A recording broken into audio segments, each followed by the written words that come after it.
Welcome back to part 2 on how to solve the Rubik's Cube. Last video we learned how to make a white cross and we learned how to fill in the bottom 2 layers. In this video we will learn how to finally complete the Rubik's Cube. So in the last video, this is the step that we left off in. Now what we must do is complete the entire yellow side of the Rubik's Cube. This will be our next step.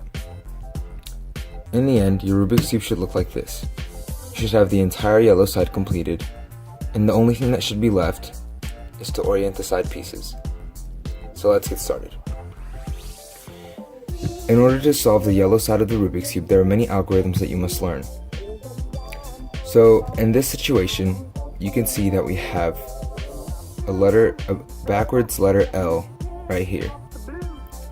If we have this situation, we hold it just like this with the backwards letter L, and we do the algorithm F, U, R, U prime, R prime, F prime. Now you can see that we finally have our yellow cross at the very top, and this is what we were aiming for, because in order to fill in the entire yellow side, first you must have a yellow cross. Now that we have our yellow cross, you must memorize this algorithm. So this algorithm, with this situation, you hold the cube just like this. You can see that we have a yellow cross, and we have a headlight here, and another one here. All we need to do is flip this, and flip this. In order to do that, you do this algorithm. R prime, F prime, L, F, R, F prime, L prime, F. Now you can see that our entire yellow side is filled in, and we're ready to move on to the next step. The next step in solving the cube is to orient the side pieces so that the entire cube is finally complete. In order to do that, our first step must be to find a pair of headlights. So a pair of headlights is when two of the corner pieces are the same color. So for example, you can see that we have yellow headlights right here. Just like a car would have two headlights in the front, a Rubik's Cube has two headlights in the front as well.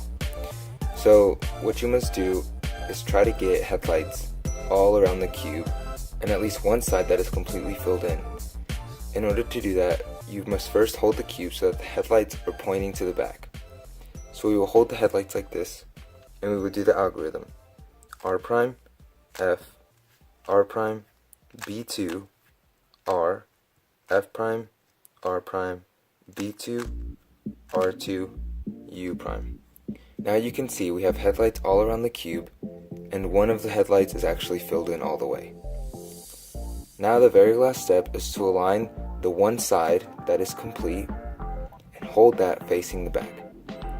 Now each case will be a lot different, but in this situation you can see that this blue needs to jump over here, the red needs to jump over here, and this green needs to jump over here.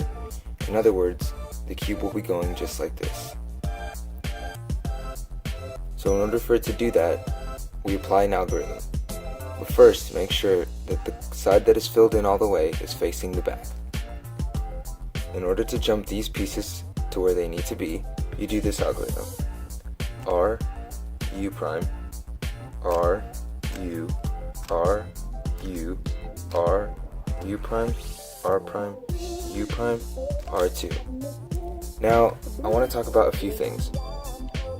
These very last two steps may seem a little complicated, so not always will we get the cases and the situations that we want.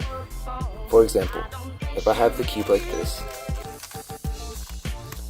this case is completely different than the case that we faced over here.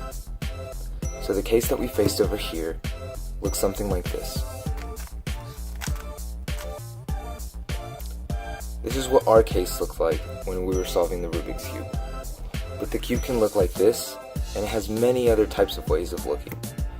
Now, in order to memorize these algorithms, you must find them online. I can leave a link in the description so that you can memorize these algorithms and know what to do in each situation. For example, in this situation, it would be completely different than this situation. This is the situation that we had while we were solving, and the algorithm would be like this. And there goes the full yellow side. But with this one, it's completely different. It would be a completely new algorithm that would go something like this. and now the whole yellow side is complete. Now, with this last step, if the headlights aren't there, which can be very common, all you must do is apply the algorithm that we applied to fill in the headlights in the other cube, which would be R prime, F, R prime, B2, R, F prime, R prime, B2, R2, U prime, and that will give you headlights. Now remember, when you have the headlights, make sure you put them in their corresponding color. So for example, these headlights go with the blue. So this blue right here goes with these two. Make it face the back and apply the algorithm that I just gave you, which would be R prime, F, R prime, B2, R, F prime, R prime, B2, R2, U. And usually it will give you headlights all around the cube. This time I was lucky. In the description I will leave information on how to get faster at solving the Rubik's Cube and different methods of learning, as well as different algorithms for different cases. Like I said, you won't have the exact same cases every time you solve the cube. So you will have to memorize a few cases, and it can get pretty hectic, but it's very possible. Now let's review the steps that we took in order to solve the cube, so that when you look online for information on how to solve it, you don't get confused. So step 1 of solving the cube was to have a white cross. After doing this white cross, you flip the cube over and continue working on solving it. Step 2 was to fill in the entire white layer, as well as completing the bottom 2 layers of the cube.